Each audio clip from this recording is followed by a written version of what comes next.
বিহারের এই বিধানসভা নির্বাচনের ফলাফলের প্রভাব কি পড়বে বাংলার বিধানসভা নির্বাচনে, 2026 বিধানসভা নির্বাচনে?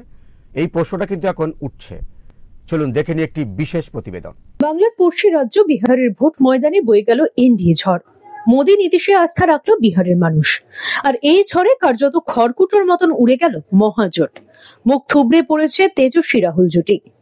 বিহারের নির্বাচনী প্রচারে নীতিশ কুমারের বয়স নিয়ে তুচ্ছ তাচ্ছিল্য করেছিল বিরোধীরা। তাকে মোকাবিলা করতে টাইগার অভি জিন্দা হ্যায় এই স্লোগান দিয়ে বিহার জুড়ে পোস্টার সাটে নীতিশের দল। ফলাফল সামনে আসতেই নীতিশ প্রমাণ করেছেন সত্যি টাইগার জিন্দা হ্যায়। এসআইআর এর পর বিহার নির্বাচন ছিল বিজেপির কাছে অ্যাসেট পরীক্ষা। সেই পরীক্ষায় কার্যত লেটার মার্কস নিয়ে পাশ করেছে এনডিএ জোট। আগের থেকে ভোট বেড়েছে বিজেপি এবং জেডিইউর। 200-র বেশি আসন পকেটে পড়েছে এনডিএ জোট। অন্যদিকে 50 সংখ্যা টপকাতে পারেনি মহাজোট। কংগ্রেসের ফল শোচনীয়, বামেদের অবস্থান আরো খারাপ। ভোট কৌশল প্রশান্ত কিশোরের দল জনসুরাজ পার্টির অবস্থা দেখে রাজনৈতিক মহল বলতে শুরু করেছে, প্রচারে যতটা গড়জালো ততটা বর্ষালো না জনসুরাজ পার্টি। প্রথম নির্বাচনের অংশ নিয়ে শূন্য ঝুলি। এবার বিহার জয়ের পর বাংলা নিয়ে ইতিমধ্যেই হুঁশিয়ারি দিতে শুরু করেছে বিজেপি।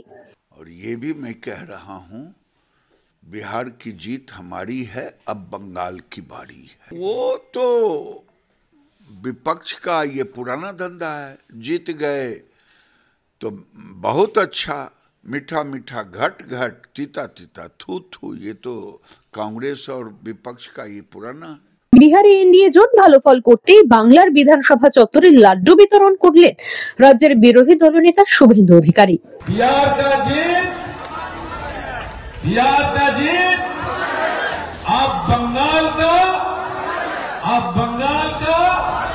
তারপরে বাংলা করতে বললে এটাই দাঁড়ায়, বিহারের জয় আমাদের, বাংলায় হবে জয় আমাদের। তাই একদম চিন্তা করবেন না, বিহারেও এসআইআর এর পরে ভোট হয়েছে, এখানেও এসআইআর এর পরে শুদ্ধ পবিত্র ভোটার তালিকায় ভোট হবে এবং এখানে অপশাসন, কুশাসন, নারী নির্যাতনকারী, বেকারের চাকরি চুরি করা, হিন্দুদের উপরে আক্রমণকারীদেরকে আমরা হারাবো, পরিষ্কার করব পশ্চিম বাংলায়। 2021-এ নন্দীগ্রাম যা করেছে 2026-এ গোটা বাংলা তাই করবে। যদিও বিজেপির এই দাবি ফু দিয়ে উড়িয়ে দিয়েছে তৃণমূল। দলের মুখপাত্র কুণাল ঘোষ বলেন, বাংলা বিহার এক নয়, মমতার ম্যাজিক এখনো অব্যাহত। কিন্তু এর মধ্যে বিজেপির কিছু নেতা, বাংলার অথবা সর্বভারতীয় বিজেপি, তারা বিহারের সঙ্গে বাংলাকে রিলেট করে এরপর বাংলা এই ধরনের একটা ন্যারেটিভ তৈরি করতে চাইছেন। খুব স্পষ্টভাবে বলে রাখি, বিহারের ফল যাই হোক, দয়া করে কোনো কষ্টকল্পিত তুলনা বাংলার সঙ্গে করতে আসবেন না।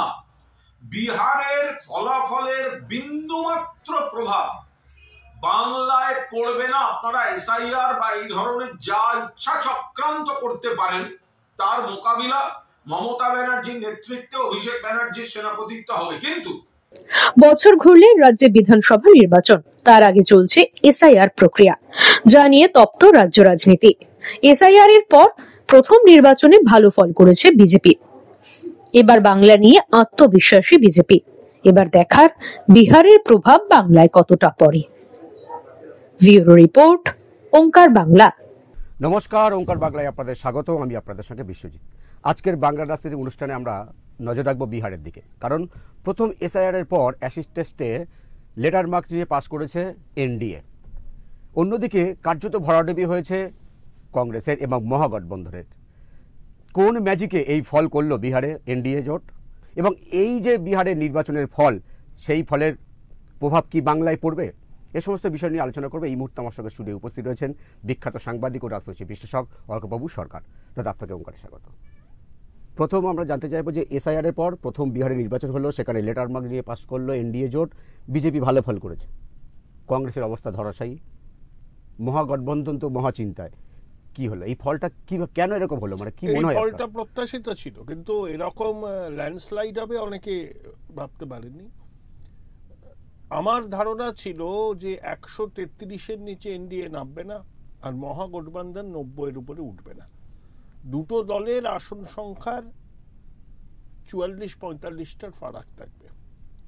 এখন মহাগঠবন্ধন যে 50-এর নিচে নেমে যেতে চলেছে, এটা তো কেউ এক্সপেক্ট করেনি। এর পিছনে অনেকগুলো কারণ আছে। প্রথম কথা হচ্ছে যে এই জয়টা এনডিএর জয় ঠিকই, কিন্তু এই জয়টা নীতিশ কুমারের জয়।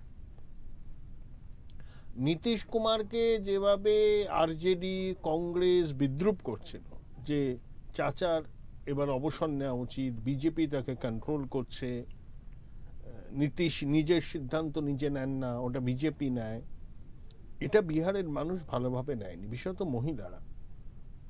আজকে আমাদের রাজ্যে একটা প্রকল্প আছে সবুজ সাথী বলে, বাচ্চাদের সাইকেল দেয়, ভালো প্রকল্প। এই রকম প্রকল্প নীতিশ কুমার 2005 সালে চালু করেছিল, তার সুফল উনি পাচ্ছেন। তারপরে মদ নিষিদ্ধ করা, আইন শৃঙ্খলার পরিস্থিতি বিহারে আগে যা ছিল তার থেকে এখন মানে অসম্ভব ভালো। তেজস্বী নাকি ইঙ্গিত দিয়েছিল ক্ষমতায় ফিরলে তারা মদ আবার চালু করবে, এটা কিন্তু ওর এগেনস্টে গেছে। আর তেজস্বী লালু যাদব নয়, তেজস্বী নিজে দুর্নীতিতে অভিযুক্ত। সেখানে নীতিশ কুমারের একমাত্র ছেলে, সে Birla institute of technology and science Mesra থেকে ইঞ্জিনিয়ার হয়েছে, তাকে বাবা না বিহার সেক্রেটারিয়েটে ঢুকতে দেয় না। নীতিশ কুমারের পরিবারের কোনো সদস্যকে আপনি সরকারি কাজে মাথা গলাতে দেখবেন না, এবং পার্টির সঙ্গেও কোনো যুক্ত নেই। আর লালু প্রসাদের দলে মিসা ভারতী, রোহিণী আচার্য, তেজ প্রতাপ, তেজস্বী, 4 জন তো নেমেই পড়েছে।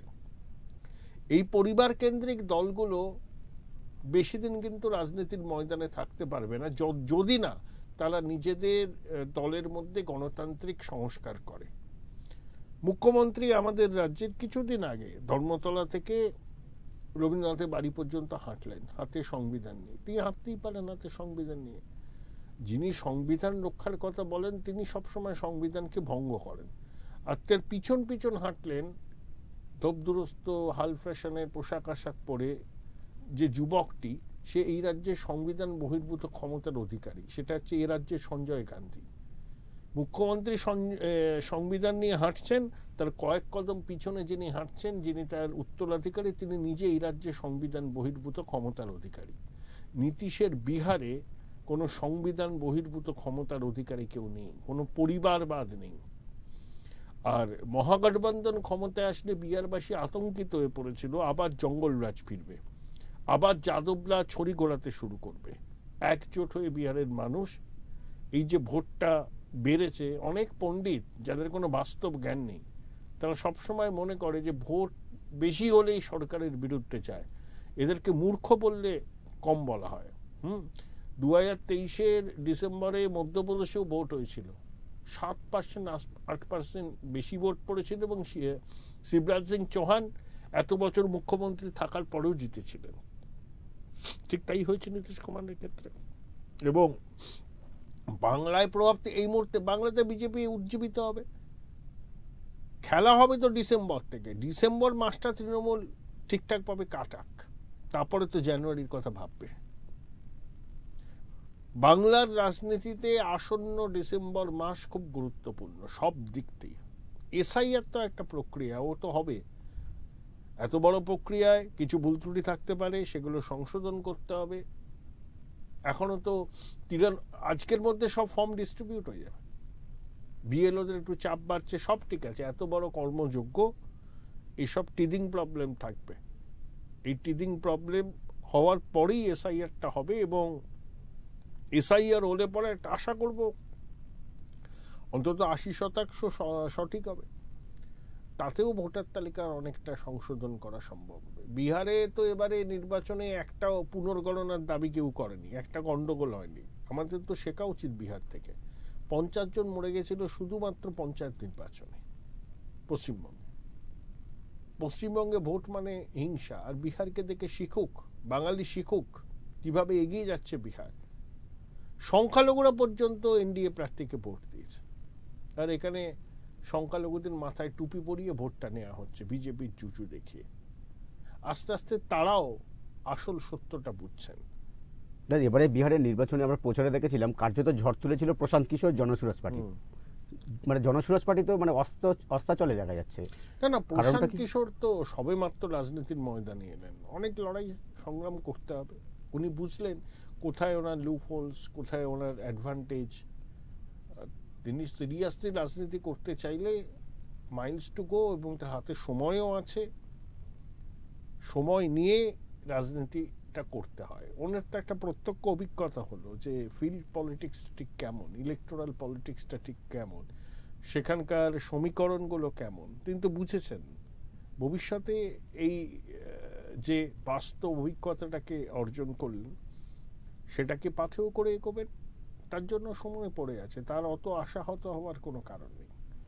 আশাহত হয়েছেন একমাত্র রাহুল গান্ধী। রাহুল গান্ধী হচ্ছে বিজেপির সব থেকে বড় সম্পদ। যতদিন রাহুল গান্ধী রাজনীতির লাইমলাইটে থাকবেন কোনোদিন কংগ্রেসের পুনরুজ্জীবন হবে না। রাহুল গান্ধী ঠিকই করেছেন যে তিনি, এই তো চিলড্রেন্স ডে আসছে, হ্যাঁ, রাহুল গান্ধী যে একবারে নাদান, একজন নাবালক, একজন খোকা, সেটা বারবার প্রমাণ হচ্ছে, বারবার।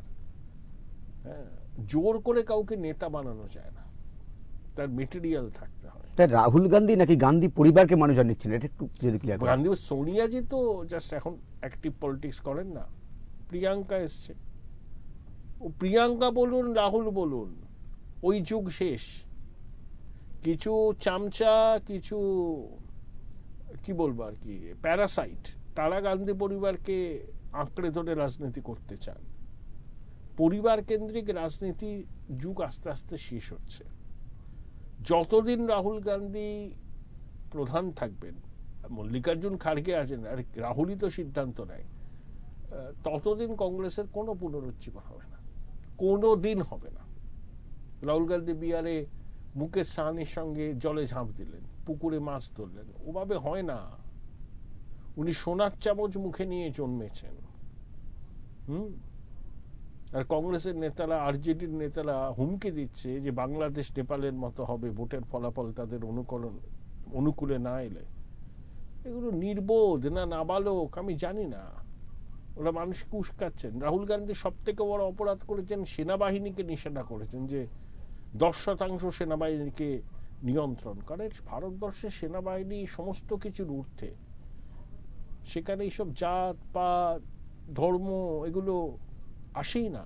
সেনাবাহিনীর অরাজনৈতিক চরিত্রটা চিরকাল ছিল, আছে। রাহুল গান্ধীর মতো লোক যদি সেটাকে নষ্ট করতে চায়, দেশের পক্ষে খুব উদ্বেগজনক। বিহারের মানুষ সরকারকে রাখার পক্ষে ভোট দিয়েছে। রাহুল তেজস্বীর ভোটাধিকার যাত্রা মুখ তুবড়ে পড়েছে। ও রাহুল গান্ধীকে দেখতে এসেছিল ছবি তোলবার জন্য। তারা স্থির করে নিয়েছিলেন যে নীতিশ কুমারের সরকার কি রাখবেন, নইলে এই জয় এনডিএর পক্ষে সম্ভব হতো না। মোদি ম্যাজিক কি কাজ করে নেই মনে হয়? ডাবল ইঞ্জিন তো ছিলই। মোদিজি তো আর ইলেকশন লড়ছেন না, এ তো assembly election. Face Nitish Kumar, কোনো সন্দেহ নেই তাতে। এবং বিজেপিকেও একটা জিনিস বুঝতে হবে, আর নীতিশের পিছনে যেন না লাগে আর। নীতিশ 5 বছর মুখ্যমন্ত্রী থাকবেন, তারপর দেখা যাবে। বিজেপি উপমুখ্যমন্ত্রী হোক, কখনো যেন তারা ক্লেম না করে যে আমরা বেশি আসন পেয়েছি বলে আমরা মুখ্যমন্ত্রী হব। সেটা হিস্টোরিক ব্লান্ডার হবে এই মুহূর্তে বিজেপির ক্ষেত্রে। কেন্দ্রের সরকারটাকে স্থিতিশীল করতে, বিহারের উন্নতির জন্য নীতিশ কুমারকেই প্রয়োজন। নীতিশের বুককে সামনে রেখেই মানুষ ভোট দিয়েছে বিহারের মানুষ। এটা নীতিশের পক্ষে সহানুভূতির ভোট, এবং একই সঙ্গে বিগত এতদিন ধরে মুখ্যমন্ত্রী হিসাবে বিজেপি এই নীতিশ কুমার যে কাজ করেছেন তার পক্ষে বিহারের একটা বড় অংশের মানুষ ভোট দিয়েছে। বিজেপির কেন্দ্রীয় মন্ত্রী গিরিরাজ সিং বলেছেন বিহার হয়েছে এবারে বাংলা। তৃণমূল কংগ্রেসের মুখপাত্র কুণাল ঘোষ পাল্টা জবাব দিয়ে বলেছেন যে বাংলা বিহার নয়। এখানে মমতা বন্দ্যোপাধ্যায়ের ম্যাজিক এখনো অক্ষত রয়েছে। বাংলা বিহার নয় তো প্রমাণ হয়ে গেল। বাংলায় পঞ্চায়েত নির্বাচন হলে 50 জনের মৃত্যু হয়, আর বিহারে 2 দফায় ইলেকশন হলো, কোনো মৃত্যু নেই, কোনো ঘটনা নেই, কোনো পুনর্নির্বাচন নেই। ঠিকই তো বলেছেন কুণাল বাবু, বাংলা বিহার নয়। বিহার থেকে শিখতে হবে আমাদের কিভাবে সুষ্ঠু অবাধ উৎসবের আবেশে ভোট হয়, মানুষ ভোট দেয়। ঠিক বলেছেন কুণাল বাবু, বাংলা তো বিহার নয়, বিহার এগিয়ে গেছে, বাংলা পিছিয়ে গেছে। বিহারে ভোটে রক্তপাত হয় না, বিহারে মায়ের কোল খালি হয় না ভোটে, পশ্চিমবঙ্গে সেটা হয়, প্রত্যেকটা নির্বাচনে হয়। তাই তো বাংলা বিহার নয়, বিহার হতে বাংলাকে অনেক পথ যেতে হবে। কিন্তু বিহারের এই নির্বাচন বাংলার যে বিজেপি কর্মী সমর্থক তাদের মনোবলকে একটা চাঙ্গা করবে না? হ্যাঁ, করবে তো। এবার বিজেপি পশ্চিমবঙ্গের দখল নেবে, যে কোনো মূল্যে নেবে, এবং বিহারের জয় তাদের আত্মবিশ্বাস বাড়িয়ে দিয়েছে। আর নীতিশ কুমারের পক্ষে, প্রতিষ্ঠানের পক্ষে ভোট পড়েছে, মমতা ব্যানার্জির পক্ষে প্রতিষ্ঠান বিরোধী ভোটটা পড়বে। কারণ ওই বললাম, দিদিমণি হাঁটছেন, তার কয়েক কদম পিছনে এই রাজ্যে সঞ্জয় গান্ধী হাঁটছেন। হ্যাঁ, নীতিশের জমানায় চুরির সাম্রাজ্য প্রতিষ্ঠা হয়নি বিহারে, এখানে হয়েছে। এখানে এক বিশেষ সম্প্রদায়ের এত বাড়াবাড়ি হয়নি, মানে বিহারে হয়নি। মুসলমান অধ্যুষিত অঞ্চলে তো এনডিএ জিতেছে। কি করে জিতলো? ভোট পেয়েছে মুসলমানদের। এখানে তোষণ হয়েছে। আর রাজ্যের একটা বড় অংশের মানুষ পরিবর্তন চাইছেন, অবশ্যই চাইছেন। তাদের আকাঙ্ক্ষাকে মর্যাদা দেওয়ার দায়িত্ব বিজেপি। বিহার থেকে শিক্ষা নিয়ে কিভাবে রণনীতি করতে হয় তারা করুক, তারপরে মানুষ ভোট দেবেন। এর মধ্যে এসআইআরও হয়ে যাবে। এটা বিজেপির কাছে শেষ সুযোগ। এনডি জোটের ভবিষ্যৎ তাহলে কি হবে? ইন্ডি জোট বলে তো কিছু আসেনি। একটা জিনিস হবে, হেমন্ত সোরেন বেরিয়ে এসে এনডিএতে চলে যাবেন কয়েকদিনের মধ্যেই ঝাড়খণ্ডে। রাহুল গান্ধীর ভবিষ্যৎ? ও রাজনৈতিক ভবিষ্যৎ তো কিছু নেই। ও কোনোদিন ভারতবর্ষের প্রধানমন্ত্রী হবে না। ওরকমভাবে ঘুরে বেড়াবে, বামপন্থীদের সঙ্গে থাকবে, সম্পদ সৃষ্টিকারীদের বিরুদ্ধে ঘৃণা দেবে, ঘৃণা বর্ষণ করবে, যুবকদের খেপাবে। কোনো গঠনমূলক কিচ্ছু নেই। এটাই বাস্তব। বিহারের মানুষ তাদের গণতান্ত্রিক অধিকার প্রয়োগ করে রাহুলকেও বার্তাটা দিয়েছেন। প্রশান্ত কিশোর ভোট কৌশলী হিসাবে তিনি কিন্তু সফল, ভোট কুশলী হিসাবে, কিন্তু রাজনীতিবিদ হিসাবে কি কোথাও তিনি তাহলে? অনেক দূর যেতে হবে প্রশান্ত কিশোরকে। এই তো সবে শুরু হলো, উনি এগোন, তারপরে দেখা যাবে। স্বাভাবিকভাবে তারা পোস্ট আসে, তার জনসংখ্যার ভবিষ্যৎ সেটাই মুহূর্তে বলা সম্ভব নয়। সবে তো আজকে ফলাফল বেরোলো, কিছুদিন লাগবে এই দলটা আদৌ থাকবে কিনা বা কারোর সঙ্গে মার্চ করে যাবে কিনা, এগুলো এই মুহূর্তে বলা যায় না। বিহার বাতলাও স্লোগান উঠেছিল, সম্ভব হবে? সে সময় বলবে, ভবিষ্যৎ বলবে, এখনই বলা সম্ভব। তাহলে ইন্ডিয়া জোটের যে নেতৃত্ব, মমতা বন্দ্যোপাধ্যায়কে এগিয়ে আনার কথা বারবার তৃণমূল কংগ্রেস বলছিল, এবারে রাহুল গান্ধীর যা পরিস্থিতি, আবার তো মমতা বন্দ্যোপাধ্যায় ইন্ডিয়া জোটের শরিকের জন্য। এখন আবার কি, এখন তো লোকসভা নির্বাচনও নেই, তাকে পশ্চিমবঙ্গে 26-এর নির্বাচনটা হোক, তারপরে তো সবকিছু বোঝা যাবে। মমতা বন্দ্যোপাধ্যায় এখন এইসব বিষয়ে মাথাও ঘামাবেন না। তিনি আগে তার কুর্সি রক্ষা করা যায় কিনা সেই নিয়ে ব্যস্ত। একদম আপনাকে শেষে বেশি, বিজেপির কিন্তু আসন সংখ্যা এবারে আগের থেকে বেড়েছে বিহারে। এবারে এনডিএর কারণটা যদি ঝড় উঠেছে, তাই বেড়েছে। হ্যাঁ, নীতিশের আসন সংখ্যা প্রায় ডাবল হয়েছে, ডাবলের কাছাকাছি। বিজেপিরও বেড়েছে। ভোটগুলো এনডিএর ভোট ঠিকঠাক জায়গায় পড়েছে, সেই জন্যই ফলাফল। ব্যাস। তাহলে এই যে মহাগঠবন্ধনের জোটটা তাহলে কার্যত, কেন ওখানে ওই জোটে কোনোদিনই খুব শক্তিশালী ছিল না। কনস্টিটিউশনটাও ওদের পক্ষে ছিল না। আরজেডি বা লালুর পরিবারের কেউ আবার বিহারের মসনাদে বসুক, এটা বিহারের মানুষ চাইছে না। এটাকে পরিবারতন্ত্রের বিরুদ্ধে ভোট হলো বলছেন?